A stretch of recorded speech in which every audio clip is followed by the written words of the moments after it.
আল্লাহ ছাড়া কাউকে দেখে ভয় করা যাবে না। সম্মানিত উপস্থিতি, রব হচ্ছেন যিনি একজন, মালিক হচ্ছেন আমাদের আল্লাহ পাক। এই মালিক যে তিনি, এই মালিকের কথার উপরে অবশ্যই চলতে হবে। আমার ভাইরা, হযরত সাইয়্যিদ কুতুব রাহমাতুল্লাহি আলাইহি, যদি আপনারা মালিকের উপরে যদি বিশ্বাস রাখেন, হযরত সাইয়্যিদ কুতুব রাহমাতুল্লাহি আলাইহি তার জীবনের দিকে একটুখানি তাকান। তিনি লিখলেন একটা কিতাব, তাফসীর ফি দিলালিল কুরআন। এই তাফসীরটা তিনি লিখে ফেললেন, আর এই তাফসীর গ্রন্থটা লিখে নেওয়ার কারণে সেই যুগের জালেম বাদশা তাকে একটা পিঞ্জিরার ভিতরে ঢুকিয়ে দিল, আর সেই জায়গায় একটা পাগলা ক্ষুধার্ত কুকুর সাইয়্যিদ কুতুব রাহমাতুল্লাহি আলাইহির কাছে প্রবেশ করিয়ে দেওয়া হলো।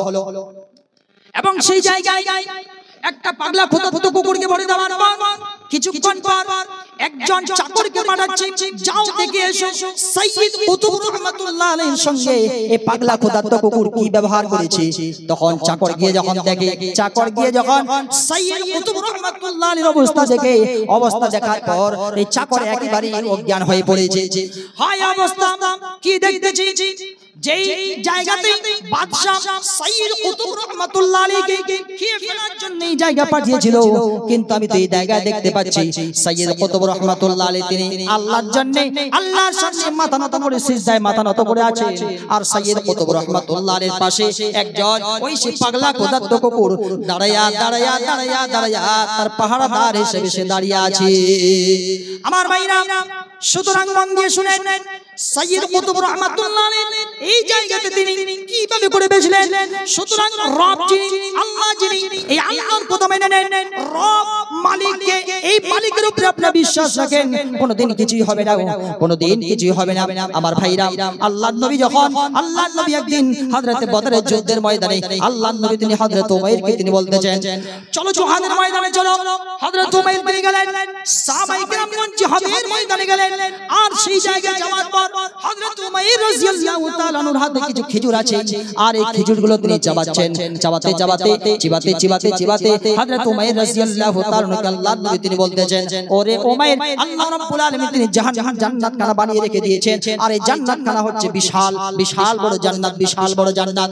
হযরত উমাইর তিনি বলেন, ইয়া রাসূলুল্লাহ, জান্নাত কি আসলে বিশাল বড়? আকাশের সমান, জমিন বরাবর কি জান্নাত? আল্লাহর নবী তিনি বলেন, হায় উমাইর, অবশ্যই আল্লাহ রাব্বুল আলামিন তিনি জান্নাত খানাকে বিশাল বড় করে বানিয়ে রেখে দিয়েছেন। সুতরাং উমাইর রে, তুমি যদি জান্নাতে যেতে চাও তাহলে জিহাদের ময়দানে শরীক হয়ে যাও। হযরত উমাইর তিনি হাতে খেজুর নিয়ে তিনি খাচ্ছিলেন, চিবাতে এমন সময় হযরত উমাইর রাদিয়াল্লাহু তাআলা তিনি বলতেছেন, ইয়া রাসূলুল্লাহ সাল্লাল্লাহু আলাইহি ওয়াসাল্লাম, এই যে আমার হাতে যে এই যে খেজুরগুলো আছে, এই খেজুরগুলো যদি আমি এখন খেতে যাই, খেতে তো আমার অনেকটাই সময় লেগে যাবে, আমার তো দারুণ সময় লেগে যাবে। সুতরাং ইয়া রাসূলুল্লাহ, আমি যদি খেজুরগুলো খেতে যাই তাহলে অনেকটাই তো সময় লেগে যাবে।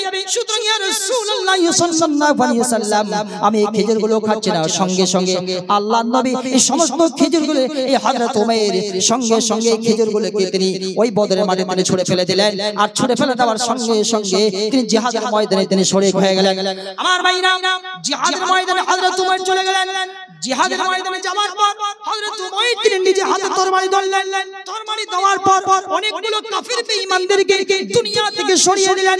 আর দুনিয়া থেকে সরিয়ে দেওয়ার পর কিছুক্ষণ পর হযরত উমাইর রাদিয়াল্লাহু তাআলা আনহুর শরীরের মধ্যে কাফিরের তরবারি লাগে, আর তরবারি শরীরের মধ্যে লাগার পর হযরত উমাইর রাদিয়াল্লাহু তাআলা তিনি নিজেও তিনি শহীদ হয়ে গেলেন। আমার ভাইরা, মনে রাখেন কেমন কষ্ট হয়েছে, দারুণ কষ্টের পর কষ্ট বরণ করার পর ইসলাম টিকে এসেছে। হালুয়া লাড্ডুর মতো ইসলামটা আসে নাই। যারা মনে করতেছেন ইসলাম ইধার সে আ গিয়া, খা লিয়া, হাত দিয়া, চল দিয়া, এমনটা ইসলাম নয়। ইসলাম খুব কষ্টের পর কষ্ট বরণ করার পর এসেছে। আমার ভাইরা, মন দিয়ে শুনেন, ইসলাম কত সুন্দর করে এসেছে, কত কষ্ট করতে হয়েছে।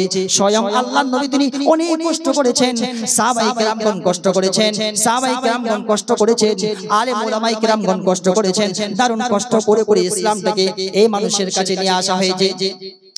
আমার ভাইরা, আল্লাহর নবী তিনি হাদিস শোনাচ্ছেন হযরতে খাব্বাব বিন আরত রাদিয়াল্লাহু তাআলা তিনি বলতেছেন শাকাউনা ইলা রাসূলিল্লাহ সাল্লাল্লাহু আলাইহি ওয়াসাল্লাম আল্লাহর নবীর কাছে একদিন শিকায়ত করলেন আল্লাহর নবীর কাছে হযরতে খাব্বাব তিনি বলতেছেন ইয়া রাসূলুল্লাহ সাল্লাল্লাহু আলাইহি ওয়াসাল্লাম তিনি শিকায়ত করতে গেলেন ওয়া হুয়া মুতাওয়াসসিতুল বুরদাতুন ফি যিল্লিল কাবাতি আল্লাহর নবী তখন কাবা শরীফের ছায়ার নিচে তখন আরাম ফরমাচ্ছিলেন এমন সময় হযরতে খাব্বাব রাদিয়াল্লাহু তাআলা আল্লাহর নবীর কাছে এসে শিকায়ত করলেন আলা তাস্তাগফিরু লানা আলা তাদউ লানা ইয়া রাসূলুল্লাহ আপনি কি আমাদের জন্য সহযোগিতা করবেন না আপনি কি আমাদের জন্য দোয়া করবেন না ইয়া রাসূলুল্লাহ আমরা তো মার খেয়ে মরে গেলাম আমরা মার খেয়ে মরে গেলাম আপনি কি আমাদের সহযোগিতা করবেন না আপনি কি আমাদের জন্য দোয়া করবেন না সঙ্গে সঙ্গে আল্লাহর নবী তিনি বলেন ফাকাল ক্বাদ কানা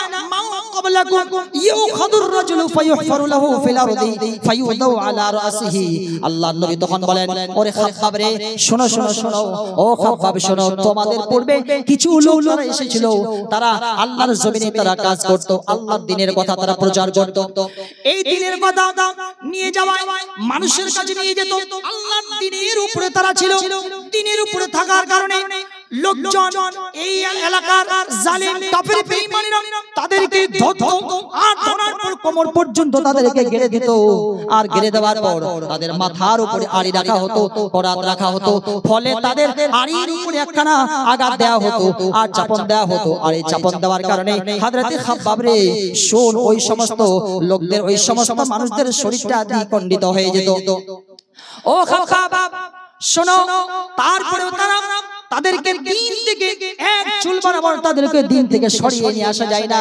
খাব্বাব শোনো বরঞ্চ তোমরা খুব তাড়াহুড়া করতেছো তাড়াহুড়া করার কিছু নাই এমন একটা দিন আসবে দেখতে পাবে সেদিন মানুষের অন্তরের মধ্যে শুধুমাত্র একটাই ভয় থাকবে আর সেই ভয়টা হবে শুধুমাত্র আল্লাহ পাকের আমার ভাইরা শুনেন মন দিয়ে আপনার বোন আপনার মেয়ে খুব সুন্দর করে কলেজ যাবে স্কুল যাবে ইউনিভার্সিটি যাবে তাদের হেফাজতের দায়িত্ব আজকে কিন্তু দিতে পারছেন না আল্লাহর নবী তিনি বলতেছেন ও খাব্বাব রে শোন শোন শোন এমন একটা সময় আসবে যেদিন দেখতে পাবে লোকেরা ইউনিভার্সিটি যাবে কলেজ যাবে পৃথিবীর মানুষেরা ঘোরা বেড়াবে পৃথিবীর মানুষেরা জমিনের মধ্যে আল্লাহ পাকের জমিনের মধ্যে ঘুরে বেড়াবে তাদের কোন রকমের কোনোই ভয় থাকবে না কোনোই ভয় থাকবে না অন্তরের মধ্যে শুধুমাত্র একটাই ভয় থাকবে আর সেই ভয়টা হচ্ছে শুধুমাত্র আল্লাহ পাকের কোনো ভয় থাকবে না খাব্বাব তুমি খুব তাড়াহুড়া করতেছো তাড়াহুড়া করার কিছু নাই এমন একটা সময় আসবে সেদিন দেখতে পেয়ে যাবে সেদিন দেখতে পেয়ে মানুষেরা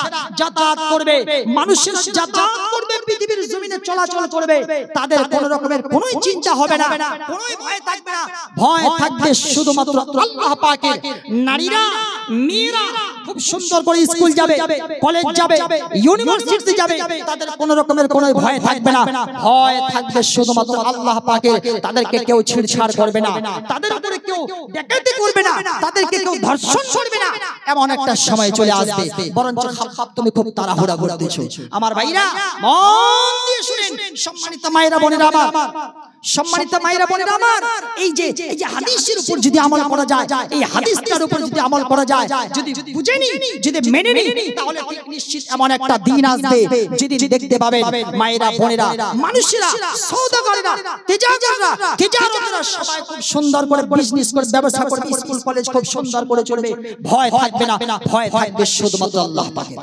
আমার ভাইরা আল্লাহ পাক বলেন ওয়া কুল লিল মুমিনাত ইয়াগুদুনা মিন আবসারিহিন্না ওয়া ইয়াহফাযুনা ফুরুজাহুন্না ওয়া লা ইউবদিনা জিনাতাহুন আল্লাহ পাক তিনি বলছেন ও হে মুমিনা নারীরা আল্লাহ পাক মুমিনা নারীদেরকে ডাক দিয়ে বলতেছেন ও মুমিনা নারীরা তোমরা যখন রাস্তাঘাটে চলাচল করবে তখন মাথাটা নিচু করে আর এই রকম একটা ঘোমটা উপরে খুব সুন্দর করে দিয়ে এইভাবে আস্তে আস্তে করে মাথাটা নিচু করে তোমরা আল্লাহর জমিনে চলাচল করবে দেখবে তোমাদের দাম হবে তোমাদের সম্মান হবে তোমাদের ইজ্জত হবে কিন্তু মানুষ আজকে মায়েরা বোনেরা এইভাবে করে চলতে চায় তারা পর্দার চলতে চায় না আর সাজতে পোশাক করে তারা চলতে চায়, পেট পিঠ সবকিছু দেখে মাথার মধ্যে কোনো কাপড় রাখতে চাই না।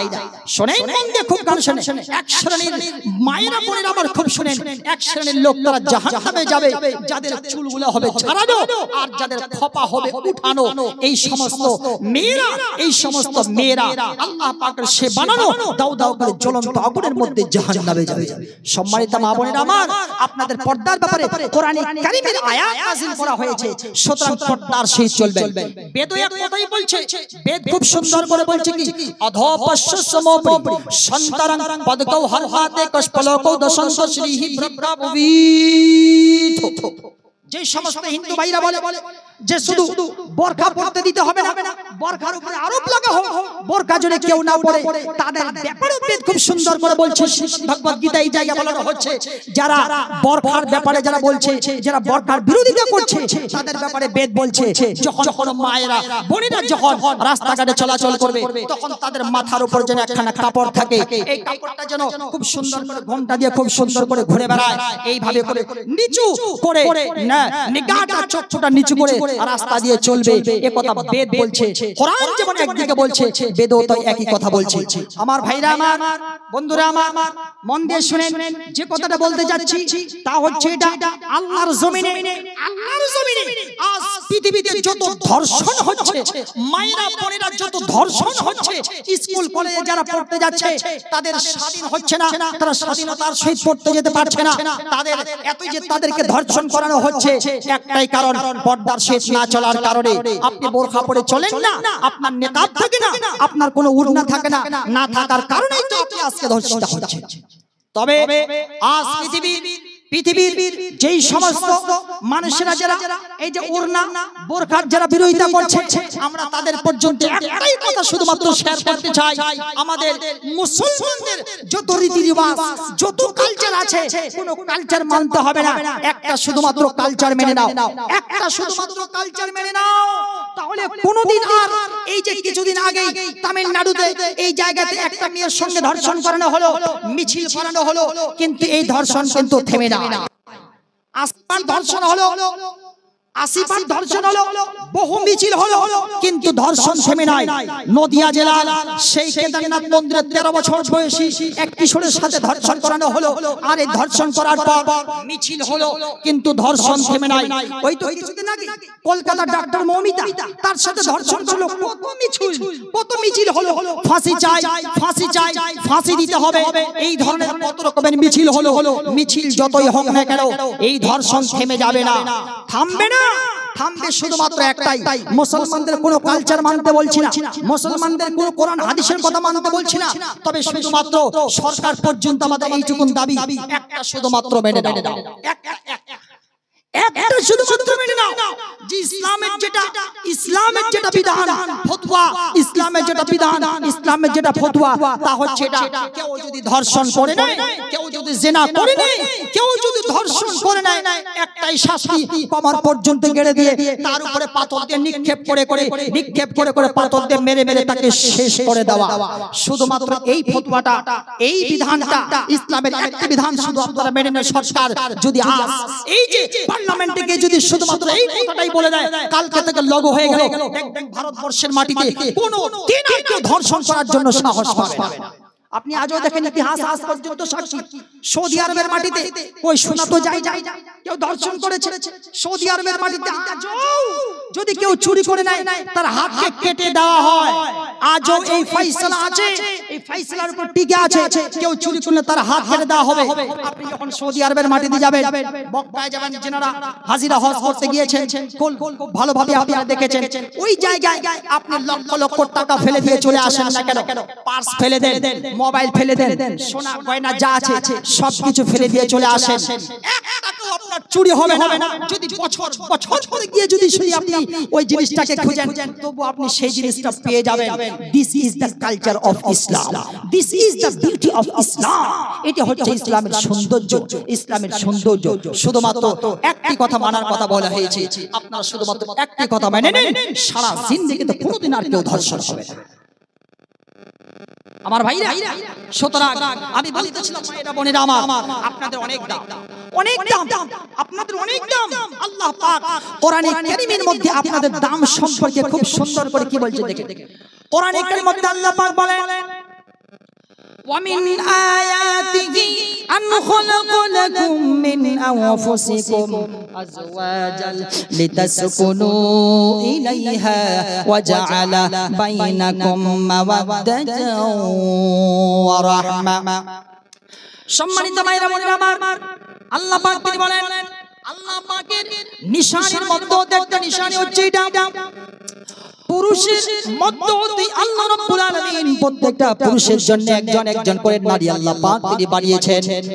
নারীকে আল্লাহ পাক তিনি বানিয়েছেন, আর বানানোর পরে বলেন বান্দারে লিতাসকুনু ইলাইহা, তোমার জন্য শান্তি আমি রব্বুল আলামিন তোমার স্ত্রীর কাছে আমি রব্বুল আলামিন রেখে দিলাম।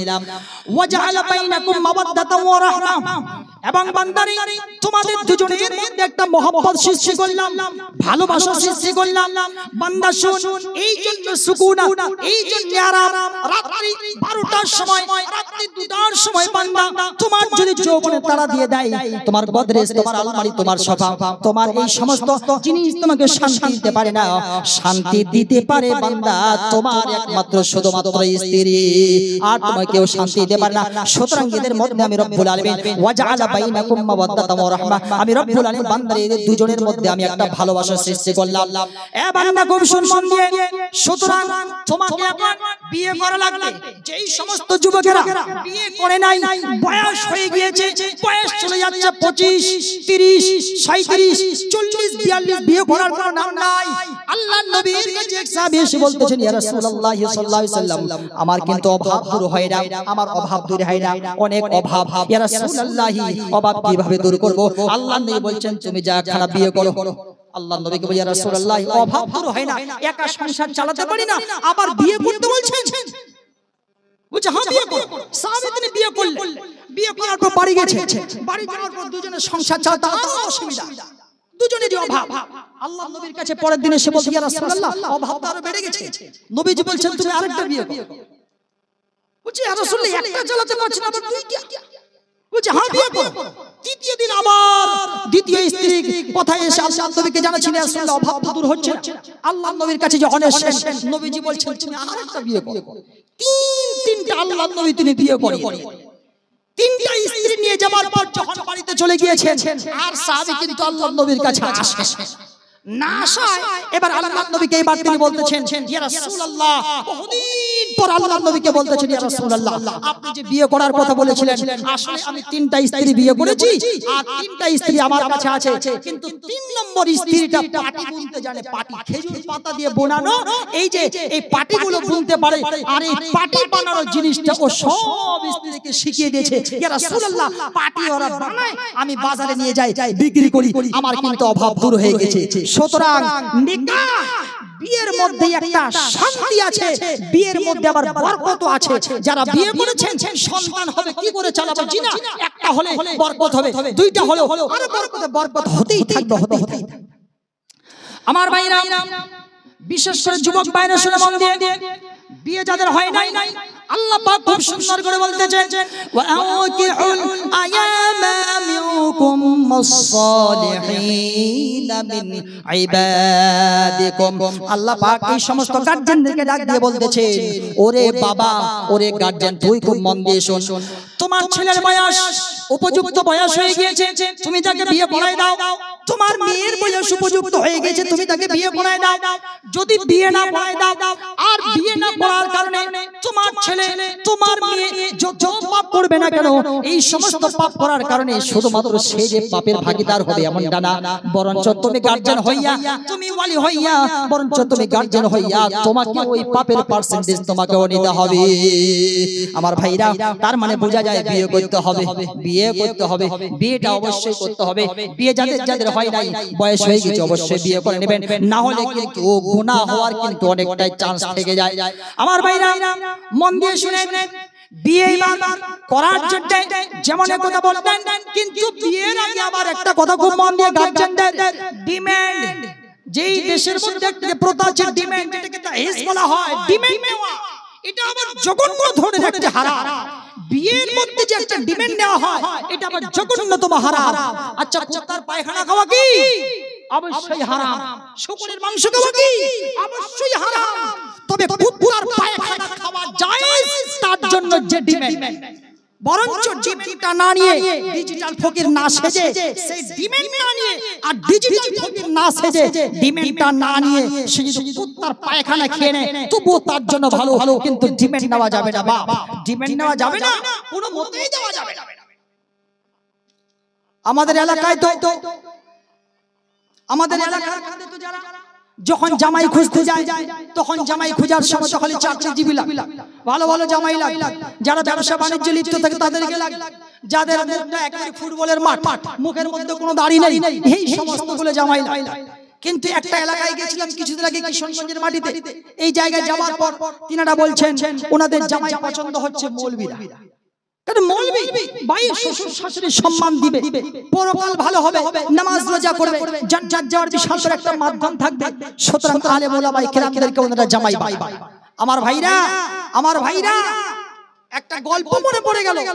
একজন ঘটক সাহেব এক বাবাকে বলছে, একজন ঘটক সাহেব মেয়ের বাপকে গিয়ে বলছে, শুনেন একটা আপনার জন্য জামাই খুঁজছি, আপনার মেয়ের জন্য একটা জামাই খুঁজছি। মেয়ের বয়স 18 বছর আর জামাইয়ের বয়স 42 বছর। বলছে জামাই করে কি? বলছে চাকরি করে, সরকারি চাকরি করে। বলছে আচ্ছা তো কোনো অসুবিধা নেই, ঠিক আছে তাহলে নিয়ে আসো। কানে কানে বলছে ও আবার দাঁড়িয়ে পেশাব করে। তখন মেয়ের বাপ বলছেন তাতে কোনো অসুবিধা নেই, মুখে মুখে দিক কোনো অসুবিধা নাই, কিন্তু ওই বেনামাজি আর বেদাড়িওয়ালা ওই চাকরিওয়ালাটাই লাগবে আমাকে। এমনটাই তো পৃথিবীর মধ্যে আমার ভাইরা। সুতরাং সম্মানিত উপস্থিতি, মনে রাখবেন আসলে ডিমান্ড নিয়ে বিয়ে করতে হয় না। আমার ভাইরা, সম্মানিত ভাইরা, মনে রাখবেন আপনাদের দাম কত সুন্দর দেওয়া হয়েছে। আল্লাহ রাব্বুল আলামিন তিনি কোরআনে কারীমের মধ্যে বলেন, ওয়া ইদা বুশিরা আহাদুহুম বিল উনসা যাল্লা ওয়াজহুহু মুসওয়াদান ওয়া হুয়া কাযীম। আল্লাহ পাক তিনি বলেন খুশখবরি মায়েদের বোনদের জন্য খুব সুন্দর খুশখবরি হচ্ছে এটা। আল্লাহ পাক একদিকে চমৎকার একটা খুশির সংবাদ দিচ্ছেন, আর যখন এই যে গার্জিয়ানরা আছে, গার্জিয়ানদের যখন আমাদের যখন কোনো মেয়ে সংবাদ চলে আসে, যখন কোনো মেয়ে চলে আসে তখন কিন্তু আমাদের কিন্তু মনটা কিন্তু বিশাল খারাপ হয়ে যায়। আমার ভাইরা, সম্মানিত উপস্থিতি, খুব মন দিয়ে শুনেন, মেয়ে হলে মুখটা কালো করার কিছুই নাই, কারণ মেয়ে হলে পরে আল্লাহ রাব্বুল আলামিন তিনি অনেকটাই দাম দিয়েছেন।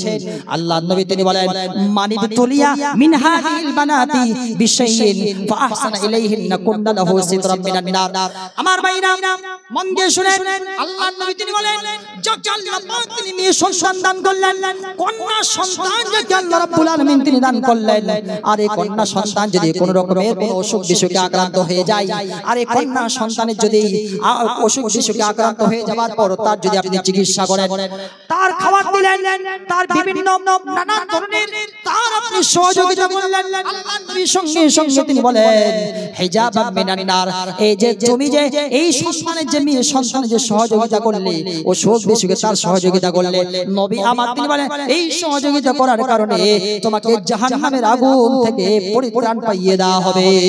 আমার ভাইরা মন দিয়ে শুনেন, আল্লাহর নবী তিনি বলেন, মানা আলা জারিয়াতাইনি হাত্তা তাবলুগা জা ইয়াউমাল কিয়ামাতি আনা ওয়া হুয়া ওয়াদাম্মা আসাবিহু। আল্লাহর নবী তিনি বলেন, যাদের দুইটা কন্যা সন্তান হবে, নবী জামাত তিনি বলেন, মানা আলা জারিয়াতাইনি হাত্তা তাবলুগা জা ইয়াউমাল কিয়ামাতি আনা ওয়া হুয়া ওয়াদাম্মা আসাবিহু।